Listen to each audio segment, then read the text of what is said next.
মসজিদ থেকে মাত্র জুমার নামাজ শেষ করে বের হলাম। আমাদের কমিউনিটির মসজিদ, তো এই মসজিদটা হয়েছে এবছর রোজা আমরা পাবো ইনশাল্লাহ।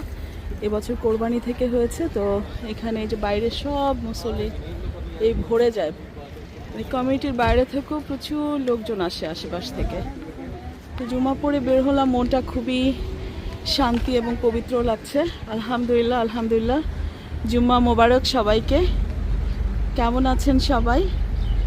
আর আমি তো আলহামদুলিল্লাহ ভালো আছি। এখন আমার ডিউটিতে যাব, আর আমার ড্রাইভার জন্য ওয়েট করছি। ওই আপা আসার কথা ছিল জুমাতে। এটা যেমন মেয়েদের লেডিস প্রেয়ার হল, এটা আমার মসজিদের লেডিস প্রেয়ার হল।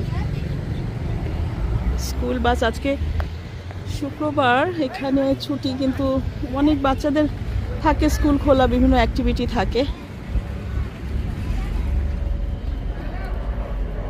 তো সব লোকরা জুমা পড়ে টড়ে যাচ্ছে, বাচ্চারা জুমা পড়েছে। কেমন আমাদের দেশের মতো ঈদ ঈদ লাগতেছে। ঈদের যে একটা খুশির পরিবেশ আছে, জুমার পরে ঠিক সেরকমই লাগে। আর জুমার আগে এই মাঠগুলা পুরা ভরে যায়। মসজিদটা অনেক বড়, মসজিদ ভরে আরও মাঠগুলাও ভরে যায়। তো আলহামদুলিল্লাহ, ভালো থাকবেন সবাই। সবাইকে জুমার দিনের পবিত্র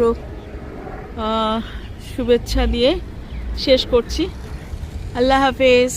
তো আমাদের সামনে যেমন এখনও যে মুসল্লিরা নামাজ পড়তেছে মসজিদে, বাইরেও প্রচুর লোকজন হয়ে যায়। আর আমি জানি না, আমার ড্রাইভার আপাকে তো দেখছি না, কোথায় উনি আল্লাহই জানে।